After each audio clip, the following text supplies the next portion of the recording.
आज पहाटे 5 वाजता अचानक सावित्रीताईंच्या छातीमध्ये खूप दुखू लागलं. त्या जोरात घाबरून उठल्या. त्या एवढ्या जोरात ओरडल्या की त्यांच्या आवाजाने त्यांचे पतीही ताडकन उठून बसले. ते जोरजोरात सावित्रीताईंच्या छातीमध्ये चोळू लागले, परंतु त्यांना काही बरे वाटत नव्हते. म्हणून त्यांनी पटकन ॲम्ब्युलन्सला फोन केला आणि कोणताही विलंब न लावता सावित्रीताईंना हॉस्पिटलमध्ये घेऊन गेले.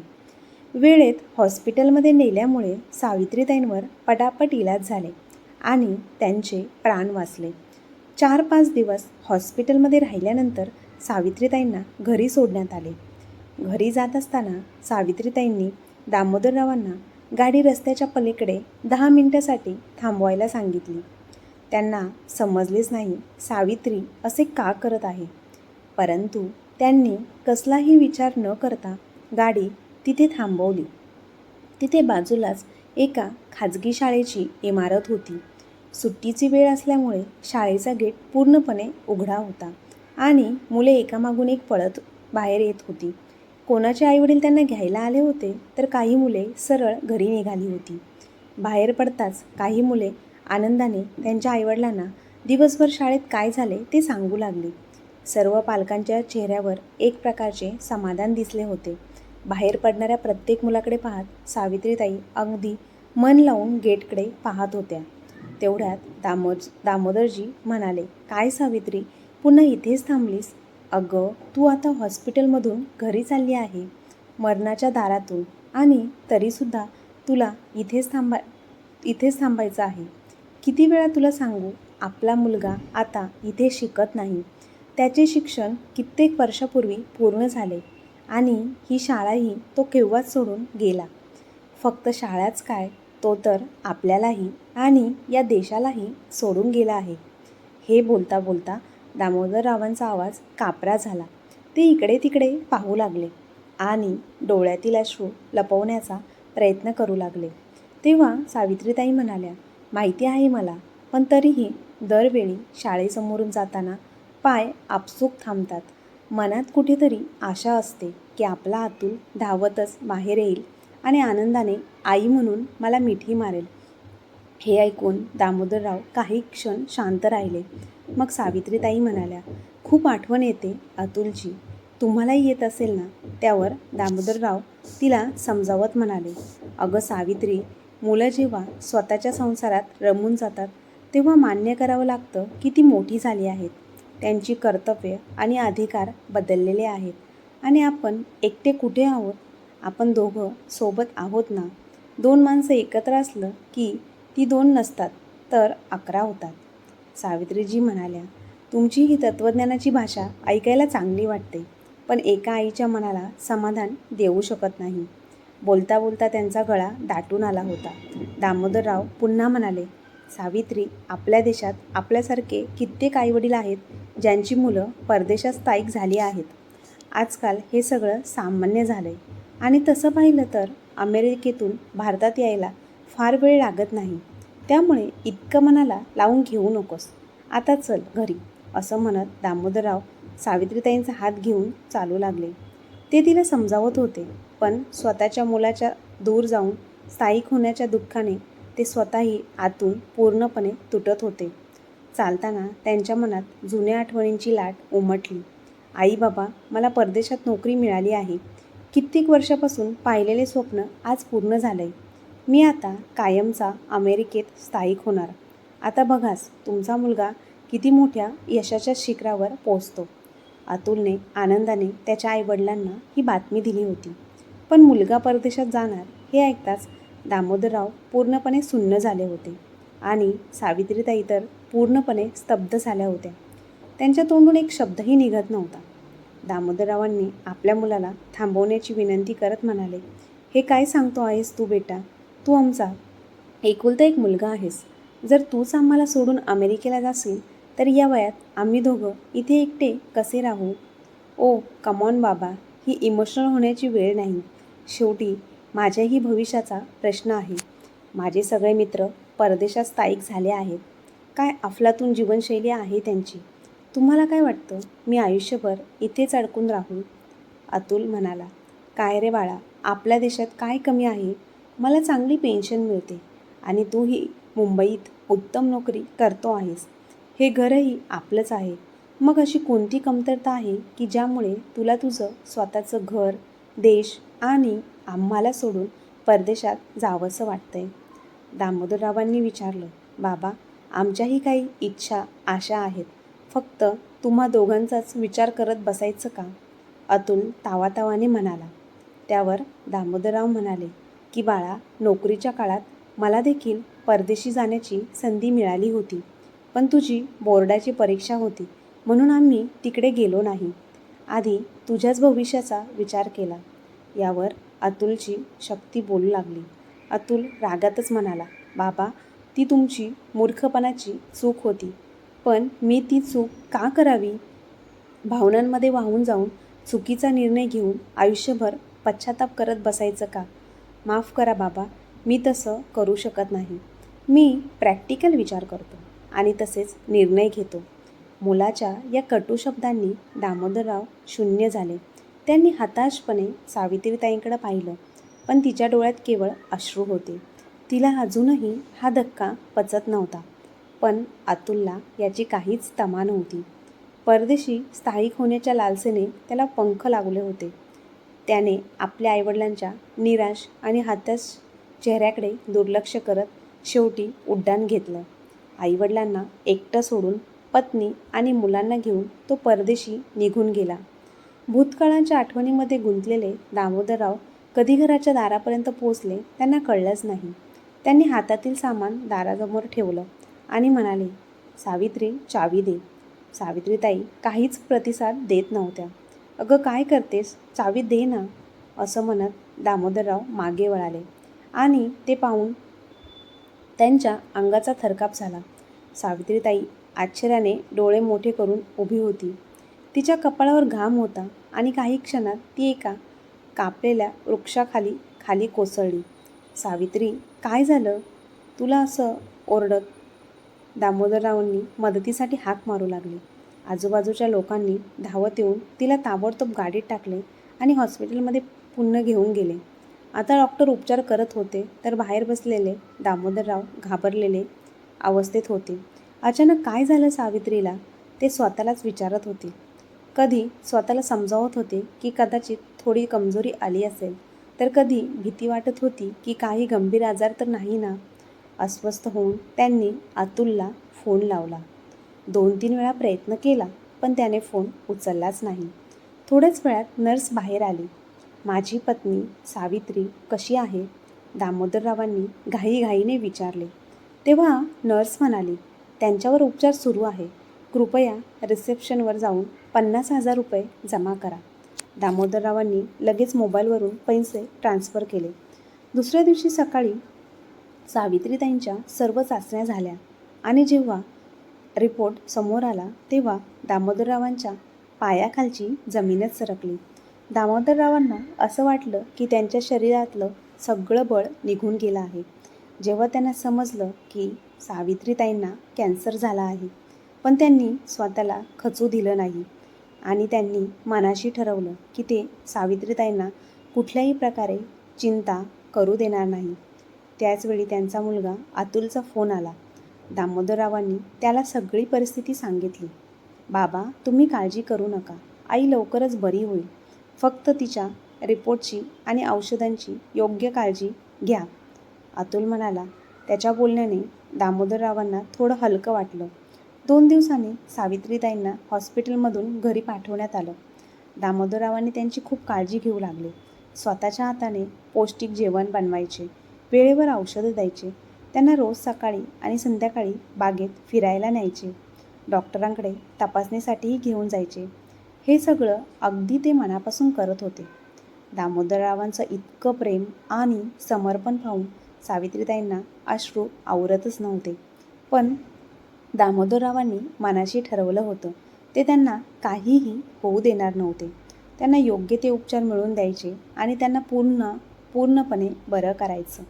पण हळूहळू सावित्रीताईंची तब्येत अधिकच खालावत गेली. स्वतःची स्थिती पाहून त्या कधीकधी हताश, पण दामोदरजी त्यांना नेहमी धीर देत चांगल्या उपचारांनी आणि आत्मविश्वासाने मोठमोठ्या आजारांवरही मात करता येते असे ते वारंवार सांगत. पण एकटे असताना ते स्वतः मात्र हमसून हमसून रडत. सावित्रीताईंच्या आजारामुळे दामोदरजी मानसिक आणि आर्थिक संकटामध्ये अडकले होते. शेवटी एके दिवशी पहाटे त्यांनी पुन्हा मुलाला फोन लावला. अतुल, आईची तब्येत बरी नाही. शक्य तितक्या लवकर तू इथे ये. पण अतुल वैतागून म्हणाला, बाबा आधी घड्याळ बघा. इथे रात्रीचे 11 वाजले. तुम्हाला इथे काही काम नसेल, पण मी इथे खूप बिझी असतो. आणि आई आजारी आहे म्हणजे मी काय करू शकतो. म्हातारपणात हे सगळं होतच राहतं. डॉक्टरांना दाखवा आणि काळजी घ्या. पण लहानसहान गोष्टीसाठी मला वारंवार फोन करून त्रास देऊ नका. त्याचवेळी सावित्रीताईंनी विचारलं, अतुलशी बोलत होताना मग माझीही बोलण्याची इच्छा होती. तेव्हा दामोदरराव खोलीत आले आणि चेहऱ्यावर एक तकलादू हसू आणत म्हणाले, अगं, मला लक्षातच आलं नाही की तिथे रात्रीचे 11 वाजले आहेत. मी त्याला उगाचच त्रास दिला. मी उद्या नक्की तुझं त्याच्याशी बोलणं करून देईल. अतुल कधी येतो इथे? सावित्रीताईंनी विचारलं. त्यावर दामोदरराव थोडा वेळ स्तब्ध राहिले. मग घाईने म्हणाले, हो, तो सुट्टी मिळवण्याचा प्रयत्न करतोय. मिळाली सुट्टी की तू लगेच येईल. पण सावित्रीताईंची तब्येत अचानक खूप बिघडली. त्या कुरकुर करू लागल्या. दामोदरजींनी ताबडतोब टॅक्सी बोलावली आणि त्यांना रुग्णालयात नेलं. थोड्याच वेळात डॉक्टर आले. मिस्टर दामोदर, सावित्रीताईंची परिस्थिती खूप गंभीर आहे. त्यांना बोन नॅरो ट्रान्सप्लांटची गरज आहे. ठीक आहे डॉक्टर, मी बोन मॅरो दान करतो. दामोदरजी म्हणाले, नाही मिस्टर दामोदर, तुमचा बोन मॅरो जुळणार नाही. मात्र तुमचा मुलगा किंवा सावित्रीताईंचे भाऊ बहीण ते देऊ शकतात. पण आमचा मुलगा तर अमेरिकेत आहे. मी त्याच्याशी बोलतो. दामोदरराव म्हणाले, पण लवकरात लवकर निर्णय घ्या. ट्रान्सप्लांटमध्ये वेळ लागतो आणि आमच्याकडे फार वेळ नाही. या प्रक्रियेसाठी किमान 20 ते 25 लाख रुपये लागतात. आणि योग्य वेळी प्रत्यारोपण झालं तर 50% जास्त संधी आहे की त्या बऱ्या होतील. नाहीतर काय डॉक्टर? नाहीतर फार तर महिना दीड महिना. आपल्या पत्नीच्या दूर जाण्याच्या विचारानेच दामोदरजी आतून हादरून गेले. तेव्हाच डॉक्टर म्हणाले, आणि हो दामोदरजी, हे लक्षात ठेवा की तुम्हाला त्यांच्या औषधांची विशेष काळजी घ्यायची आहे. एकही वेळचं औषध चुकता कामा नये, नाहीतर काहीही होऊ शकतं. थोड्या वेळाने दामोदरराव सावित्रीताईंना घरी घेऊन आले. दुसऱ्या दिवशी त्यांनी आपल्या मुलाला पुन्हा फोन लावला. फोन उचलताच अतुल खूप संतापला. बाबा, मी तुम्हाला सांगितलं होतं ना, पुन्हा पुन्हा मला डिस्टर्ब करू नका. अरे ते ठीक आहे रे बेटा, पण तुझ्या आईचं बाबा बंद करा. आईच्या आजारांचं नाव घेऊन मला ब्लॅकमेल करणं प्लीज. थोडं थांबून दामोदरराव म्हणाले, बाळा, खरं तर मला तुझ्या आईच्या उपचारांसाठी पैशांची गरज आहे. माझ्याकडे असलेले पैसे औषधांवर खर्च झालेत. पेन्शन येण्यास अजून बराच वेळ आहे आणि तीही एवढी नाही की त्यावर इलाज सुरू ठेवता येईल. अरे बाबा, इतकं मोठं घर आहे ते कशासाठी आहे? घर गहाण टाका आणि बँकेतून पैसे घ्या. मला तुमच्या घराची गरज नाही. पण बाळा, या कामाला वेळ लागेल आणि आपल्याकडे वेळच नाही. त्यावर अतुलने वडिलांचं बोलणं तोडत म्हटलं, बाबा समजून घ्या, मी खूप बिझी आहे. तुम्हाला काही सांगायचं असेल तर व्हॉट्सअपवर पाठवा. तेव्हा दामोदरराव सुन्न झाले. मोठं झाल्यावर आपलीच मुलं इतकी स्वार्थी आणि दगडासारखी हृदयहीन कशी होतात? बराच वेळ विचार करत ते खुर्चीत बसून राहिले. हाताने गालाला टेकून विचार करत असताना मुलाच्या बोलण्याने झालेल्या वेदनेची जाणीव त्यांना होऊ लागली. डोळ्यातून गळणाऱ्या खऱ्या अश्रूंनी त्यांच्या हातावर आणि गालावर चिकटसरपणा निर्माण झाला होता. दामोदरराव उठले, चेहरा धुतला आणि पुन्हा एक बनावट हसू चेहऱ्यावर आणत सावित्रीताईंकडे औषध घेऊन आले. सावित्रीताई म्हणाल्या, किती काळजी घेताय माझी. एक वेळचं औषधही विसरत नाही. नाही सावित्री, काळजी तर नेहमी तूच माझी घेत आलीस. दामोदरजी म्हणाले, आणि तुला माहिती आहे का, आज आपल्याला एकमेकांसोबत 40 वर्ष पूर्ण झाली. सावित्रीताई आश्चर्यचकित होत म्हणाल्या, अरे हो, मी तर विसरलेच होते. आज आपल्या लग्नाचा वाढदिवस आहे. तेव्हा दामोदरराव हसून म्हणाले, हो सावित्री, मला अजूनही आठवतो तो दिवस. जेव्हा तू वधू बनून या घरात आली होतीस. सावित्रीताई हसल्या आणि म्हणाल्या, त्या दिवसापासून आजपर्यंत आपण किती आनंदाने आणि प्रेमाने आपल्या लग्नाचा वाढदिवस साजरा केला. गेल्या वर्षी तुम्ही मला लाल रंगाची साडी आणून दिली होती.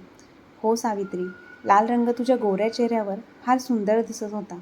हातात लाल बांगड्या, कपाळावर लाल सिंदूर, गळ्यात मंगळसूत्र आणि पायात छमछम वाजणाऱ्या पैंजणांनी तू अजूनच सुंदर दिसत होती. तेव्हा सावित्रीताई हलकसं हसल्या आणि म्हणाल्या, माझ्या वयाच्या इतर बायका म्हणायच्या, आता खूप झालं सजणं सवारणं, या वयात कशाला.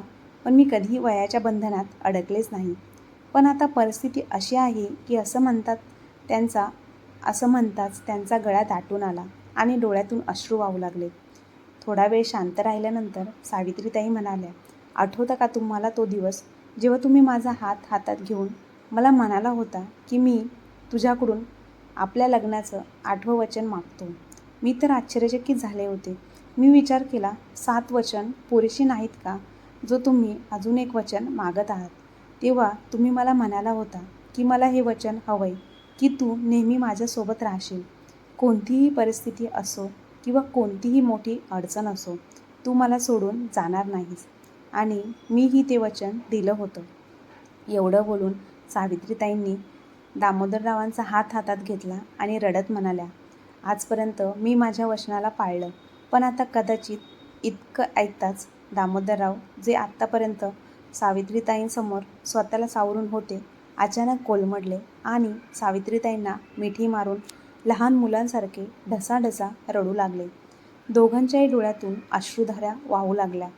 एकमेकांपासून दूर होण्याच्या कल्पनेने दोघेही हादरून गेले होते. बस सावित्री, आता हे रडणं खूप झालं. तुला माझ्यासाठी बरं व्हायचं आहे. चल पटकन ही उपाशीपोटी घ्यायची गोळी घे आणि नंतर नाश्ताही कर. असं म्हणत दामोदररावांनी सावित्रीताईंना औषधं दिली. ते उठून जाऊ लागले तेव्हाच मागून त्यांचा हात पकडत सावित्रीताई म्हणाल्या, माझ्यामुळे तुम्हाला खूप त्रास होत आहे ना, पण मीही तुम्हाला सोडून जायला तयार नाही.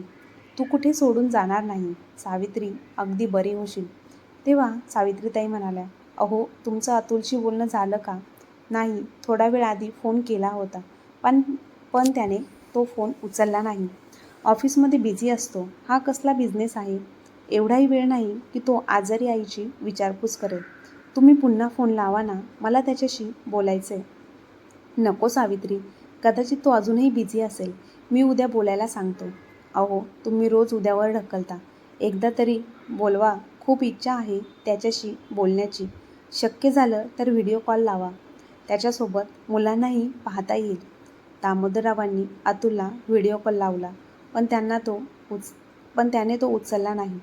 सावित्रीताईंच्या हट्टामुळे त्यांनी पुन्हा फोन केला तेव्हा दुसऱ्या बाजूने आवाज आला, शेवटी तुम्हाला काय पाहिजे. मी सगळं काम सोडून दिवसभर तुमच्याशी बोलत बसू का. मी तुम्हाला किती वेळा सांगितलं आहे की मला तुमचा हा फ्लॅट नको आहे. तुम्ही त्यावर लोन घेऊ शकता आणि तुम्हाला जे योग्य वाटेल ते तुम्ही करू शकता. हे ऐकून दामोदररावांनी फोन कट केला आणि सावित्रीताईंना म्हणाले, सावित्री, अतुल म्हणाला की तो खूप बिझी आहे. मोकळा झाला की स्वतः फोन करेल. मी तुला आधी सांगितलं होतं ना की तो बिझी असेल, पण तू ऐकत नाहीस. आता जेवून घे. औषधं घेण्याची वेळ झाली आहे. सावित्रीताईंना दामोदररावांच्या मनातील वेदना ओळखल्या. त्यांच्या खांद्यावर हात ठेवत त्या म्हणाल्या, काही हरकत नाही. हो, तुम्ही मनाला लावून घेऊ नका. मुलाला त्याच्या आयुष्यात स्थिर स्थावर करायचं होतं आणि तो आता स्वबळावर उभा आहे, आनंदी आहे. यापेक्षा आता जास्त आपल्याला काय हवंय. त्याच्या आनंदातच आपला आनंद शोधायला हवा. तो कामात व्यस्त असतो. मग जबरदस्तीने त्याला इथे बोलावून त्याच्या प्रगतीच्या आड आपण काय यावं. स्वतःच्या डोळ्यातले अश्रू लपवण्याचा प्रयत्न करत सावित्रीताईंनी औषधं घेण्यासाठी हात पुढे केला. थोड्या वेळाने पाण्याचा ग्लास दामोदररावांकडे परत देत त्या म्हणाल्या, माझी एक इच्छा आहे. वचन द्या की तुम्ही ती पूर्ण कराल. दामोदररावांनी प्रश्नार्थक नजरेने त्यांच्याकडे पाहिलं. सावित्रीताई म्हणाल्या, माझ्या मृत्यूनंतर माझे अंतिम संस्कार अतुलच्या हातूनच व्हावा. माझ्या चितेला अग्नी माझ्या मुलानेच द्यावा. हे तू काय बोलते सावित्री. तू कुठेही जाणार नाहीस. दामोदररावांनी थरथरत्या आवाजात म्हणाले, अहो आता राहू द्या. मला सगळं कळून चुकलं आहे. जेव्हा डॉक्टर साहेब तुम्हाला माझ्या तब्येतीबद्दल सांगत होते तेव्हा मी झोपलेली नव्हते. मी सगळं ऐकलं होतं. हे ऐकताच दामोदरराव आश्चर्यचकित झाले. सावित्रीताई पुढे म्हणाल्या, फक्त मला एवढंच वचन द्या की माझी शेवटची इच्छा तुम्ही नक्की पूर्ण कराल." "नाही सावित्री, तू जाणतेस की तुझी ही इच्छा पूर्ण करणं माझ्यासाठी शक्य नाही." थोडा वेळ शांत राहून त्यांनी स्वतःला सावरत म्हटलं, "मी नाश्ता घेऊन येतो." ते ताबडतोब स्वयंपाकघरात गेले आणि तिथे मनसोक्त रडले. सावित्रीताईंची सतत खालावत चाललेली प्रकृती त्यांना अस्वस्थ करत होती. मनात सतत एक अनामिक भीती डोकावत होती. 2 दिवस उलटले. अचानक दामोदररावांच्या मोबाईलची बेल वाजली. मुलाचा फोन होता. उत्सुकतेने त्यांनी फोन उचलला. "बाबा, मी इंडियामध्ये येतोय." हे ऐकताच दामोदररावांच्या चेहऱ्यावर आनंद फुलला. "तू खरं सांगत आहेस ना बेटा? कधी येत आहेस?" "फक्त 4 दिवसांनी मी तिथे पोचेन." "मग ठीक आहे, मी डॉक्टरांकडून अपॉइंटमेंट घेऊन ठेवतो." हे ऐकून दामोदररावांच्या मनात एक आशेचा किरण उमगला. मात्र अतुल म्हणाला, "पण बाबा, मी मुंबईत येतोय, यात डॉक्टरांचा काय संबंध? मी फक्त बिझनेस मीटिंगसाठी येत आहे. जरा कठीण जाईल, पण थोडा वेळ काढून तुम्हालाही भेटता येईल." क्षणभर शांतता पसरली. मग तो पुढे म्हणाला, "आणि हो बाबा, मुंबईत माझा एक मित्र बँकेत मॅनेजर आहे. घर गहाण ठेवून लोन घेण्याविषयी मी त्याच्याशी बोललो आहे. तो लवकरात लवकर ते काम करून देईल. मी आता येतोच आहे, तर बँकेच्या कागदपत्रांची आवश्यक प्रक्रिया पूर्ण करून टाकू. घराचे कागद तयार ठेवा. मी स्वतः त्या प्रक्रियेत राहू इच्छितो, जेणेकरून तुम्हाला पैशांची अडचण भासू नये आणि माझ्याही समस्या सुटाव्यात." इतकं बोलून त्याने फोन ठेवला. मुलाच्या बोलण्याने दामोदररावांचा आणखी एक विश्वास कोसळला. मन आणि मेंदू यापैकी कुठलाही भाग हे स्वीकारण्यास तयार नव्हता की एक मुलगा इतकाही स्वार्थी असू शकतो. त्यांच्या डोळ्यात लालसरपणा दिसत होता. जणू काही क्षणात तिथून रक्ताचे थेंब वाहू लागतील. पण काही वेळाने त्यांनी स्वतःला सावरलं. डोळ्यातले अश्रू पुसले आणि चेहऱ्यावर खोटे हास्य आणत सावित्रीताईंकडे गेले. "माहिती आहे सावित्री, आपला मुलगा इंडियात येतो." हे ऐकताच सावित्रीताईंच्या डोळ्यात एक चमक आली आणि त्या आनंदाने म्हणाल्या, "खरंच? तुम्ही खरं बोलताय ना?" "हो सावित्री, मी खोटं बोलून काय साधणार?" "मग कधी येतोय तो? आणि त्याच्यासोबत मुलंही येतील ना?" "4 दिवसांनी पोहोचेल, पण तो एकटाच येतोय." "खरं तर त्याला मुंबईत मीटिंग आहे, म्हणून तो इंडियात येतोय. मीटिंग झाल्यावर थोडा वेळ काढून तो आपल्याला भेटायला येईल." "फक्त थोडा वेळ?" सावित्रीताईंच्या चेहऱ्यावरची आनंदी मुद्रा क्षणात निराशेमध्ये बदलली. "हो सावित्री, काय करणार, आपला मुलगा खूप व्यस्त असतो." "बरं, आता तुझी औषध घेण्याची वेळ झाली आहे. चल, मी देतो." "अहो नाही, औषध मी स्वतःच घेईन. पाणी इथेच आहे." दामोदरराव म्हणाले, "ठीक आहे सावित्री, औषध घेऊन झोप. रात्री खूप उशीर झाला आहे. जास्त वेळ जागरण करणे तुझ्या तब्येतीसाठी चांगलं नाही." दामोदररावांनी तसे म्हटले असले तरी सावित्रीताईंच्या डोळ्यातून झोप कोसों दूर होती. तिच्या मनात विचारांचे वादळ उठले होते. 3-4 दिवसानंतर अतुल आपल्या मित्रासोबत घरी आला. त्याने पाहिले की दामोदरराव अंगणात बसले होते. अतुलला पाहताच त्यांच्या चेहऱ्यावर आनंद पसरला. "आलास बेटा तू? तुझी आई तुझी खूप आतुरतेने वाट पाहत होती." दामोदररावांनी उत्साहाने म्हणाले. परंतु अतुलने त्यावर काहीही प्रतिक्रिया न देता औपचारिकपणे आपल्या वडिलांच्या पायाला स्पर्श केला आणि म्हणाला, "मी तुम्हाला सांगितलं होतं ना बाबा, हा रोहित आहे, माझा मित्र. तो बँक मॅनेजर आहे. तुम्ही घराच्या कागदपत्रांची तयारी करून ठेवली आहे ना? मला मोठ्या मेहनतीने वेळ मिळाला आहे. चला पटकन कागदपत्र दाखवा." तेव्हा दामोदरराव म्हणाले, "बाळा, आधी आईला भेटशील का?" "हो बाबा, तिलाही भेटतो." अतुल म्हणाला. दामोदरराव घरात आले तर अतुलही त्यांच्या मागे वेगाने आत गेला. "पहा सावित्री, तुझा मुलगा आला आहे तुला भेटायला." "अरे, झोपलीस का सावित्री? बघ कोण आले. कित्येक दिवसापासून या क्षणाची वाट पाहत होतीस. तुझा मुलगा तुझ्यासमोर उभा आहे." हे म्हणत दामोदररावांनी सावित्रीला हलवले आणि जागे करण्याचा प्रयत्न केला. पण सावित्रीताईंनी डोळे उघडलेच नाहीत. "आई, उठ ना." "उठत का नाही?" अतुलने जोरात हाक मारली. पण त्याच्या आवाजानेही सावित्री जागी झाली नाही. दामोदररावांना लवकरच जाणवले की ज्याच्या दर्शनासाठी सावित्री दिवसेंदिवस तडफडत होती त्या मुलाच्या येण्याआधीच तिने डोळे कायमचे मिटले होते. अतुल तिथेच गुडघे टेकून बसला आणि आई आई असं ओरडून रडू लागला. दामोदररावांच्या दुःखाला अंत नव्हता. पत्नीच्या जाण्याच्या दुःखाने ते फुटून फुटून रडू लागले. त्यांना त्यांच्या आयुष्यातील सर्व जुन्या आठवणी आठवू लागल्या. काही वेळाने शेजारी पाजारी जमू लागले. सावित्रीताईंच्या पार्थिवाला जमिनीवर ठेवण्यात आले. तेवढ्यात दामोदररावांच्या मनात अचानक विचार आला. ते पटकन उठले आणि सावित्रीच्या खोलीत गेले. ते तिचे बिछाने शोधू लागले. जसं त्यांनी उशी उचलली तसे त्यांच्या पायाखालची जमीन सरकली. कारण तिथे सावित्रीने मागील 4 दिवसांपासून न घेतलेल्या औषधांच्या गोळ्या तशाच पडलेल्या होत्या. त्याचवेळी त्यांनी डॉक्टरांचे शब्द आठवले. सावित्रीबाईंना एकही वेळ औषध सोडता कामा नये, नाहीतर काहीही होऊ शकतं. दामोदररावांनी मनात म्हणाले, अतुलच्या येण्याची बातमी कळाल्यानंतर जेव्हा मी तिला औषध घ्यायला जात होतो तेव्हा ती म्हणायची, मी औषध घेतले आहे, पण सगळी औषधं तशीच्या तशी पडली आहेत. म्हणजे तिने 4 दिवसांपासून औषध घेतलीच नाही. हे लक्षात येताच दामोदररावांचे डोके गरगरू लागले. हृदय वेगाने धडधडू लागले. औषधांच्या शेजारी एक कागद ठेवला होता. अत्यंत बेचैनीने दामोदररावांनी तो कागद उचलला. त्यावर सावित्रीताईंनी लिहिले होते, मला माहिती आहे, ज्या क्षणी तुम्ही हे पत्र वाचत असाल त्यावेळी मी या जगात नसेल. शक्य असल्यास मला माफ करा. तुम्ही दिलेले ते वचन तोडून मी तुमच्यापासून कायमची दूर जात आहे. पण माझी ही काही मजबुरी होती. फक्त काही तासांसाठीच आपला अतुल आपल्याजवळ येणार होता. माझी शेवटची इच्छा पूर्ण करण्याशिवाय माझ्याकडे दुसरा कोणताही मार्ग नव्हता. हे पत्र वाचताच दामोदररावांच्या मनात प्रचंड हालचाल झाली. त्यांचे शरीर थरथर कापू लागले आणि ते जोरात खाली कोसळले.